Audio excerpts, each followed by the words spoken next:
I'm deeply honored that the bride and groom have invited me to talk about it and turn the focus back to that amazing ignition sequence that got them off the ground.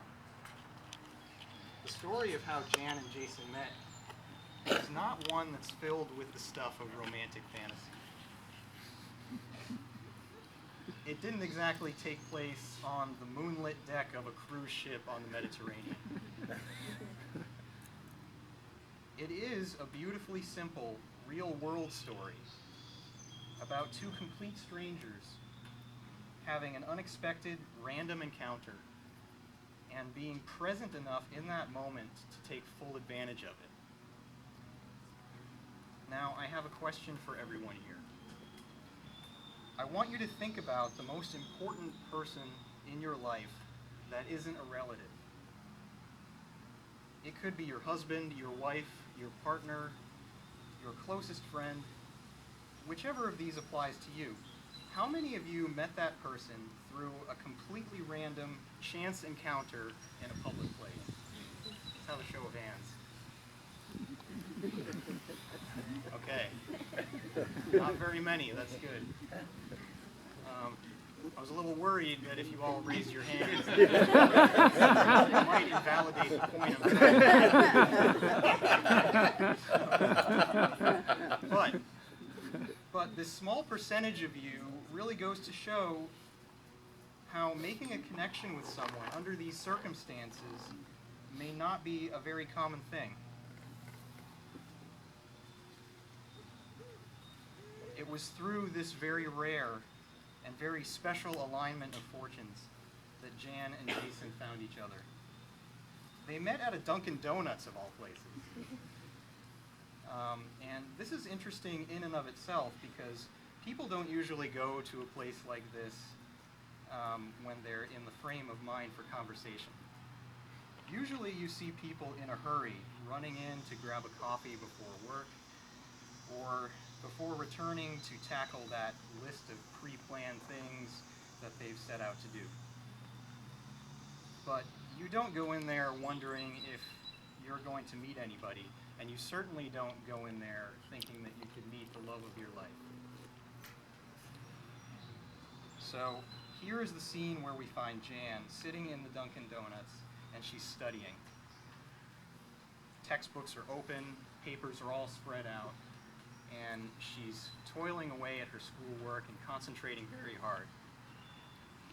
But she's still aware of her surroundings just enough to notice when two interesting people walk in the door. Jason and Courtney walk in after having just finished a mountain bike ride. They're making a spontaneous post-ride pit stop for a little bit of refreshment.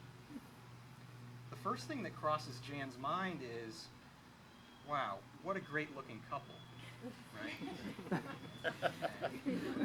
Now, of course, they're not really a couple. Courtney, who is here with us today, by the way, is Jason's friend and was her roommate at the time. But Jan doesn't know that yet. This is just her first impression of them.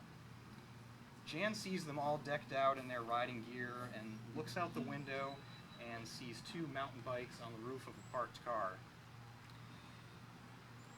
And then, being the infinitely warm and friendly person that she is, she calls out to them and says, "Hey, how are the trails out there?"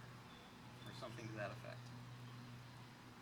Now, I've known Jan for many years, and I can tell you that having this kind of welcoming attitude toward others is not at all out of the ordinary for her. This is just Jan being Jan. But this instance here really exemplifies how remarkable her way of being is, and the positive effect it can have in the life of anyone who adopts it. In that same situation, I can bet you that a lot of people would not have said anything. They wouldn't have bothered. Just imagine how this great relationship that has brought us all together might never have been set into motion if no one had said anything at that very moment. But more on that later. We can't forget about the other half of our dynamic duo. So, Jason comes over to her table, and Jan's already chatting with Courtney at this point. They all start talking about mountain biking and all the places where they each like to ride. Then Jason makes a crucial observation. He notices what she's studying and realizes his opportunity. Is that chemistry you're working on?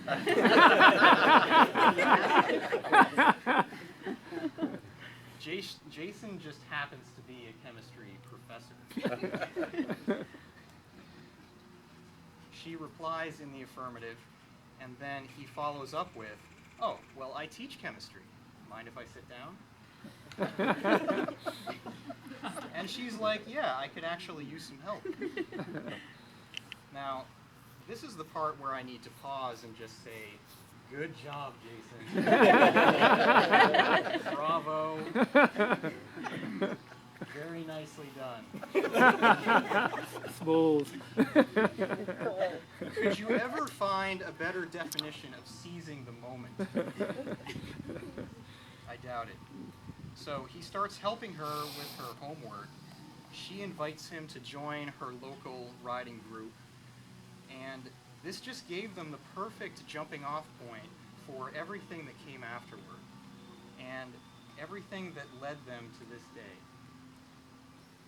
When I first heard about this, all I could think was, this is unbelievably perfect. It almost feels like you're hearing something fictional when things fall into place perfectly like this. And I began wondering, how does this happen in the real world? Is it fate? Is it coincidence? Is it a gift bestowed upon them by some greater consciousness? Surely there's some measure of luck involved. But whichever way you look at it, there is still one final piece of the puzzle that we can all universally accept and appreciate. It is the key incendiary component that played the largest part in sparking this flame that we can now see in the eyes of our friends today. What I'm talking about is the conscious choice made by two individuals who are journeying through life with open eyes and living fully from their hearts. It was the choice of one to freely reach out with openness and curiosity, and the choice of the other to be equally open and embracing and receptive to that extended hand. Remember that they never foresaw their paths crossing on that day. They didn't have any background knowledge about each other. They didn't have the chance to browse over each other's profiles or any of the created personas that people use to reveal what they want other people to know about them. In this interaction, they didn't have anything to work with except themselves. It is my true belief that this is the most honest and authentic way that two souls can come together. So, during this precious time we have together right now, as you concentrate and imprint all your positive energy into these rings that have been passed to you,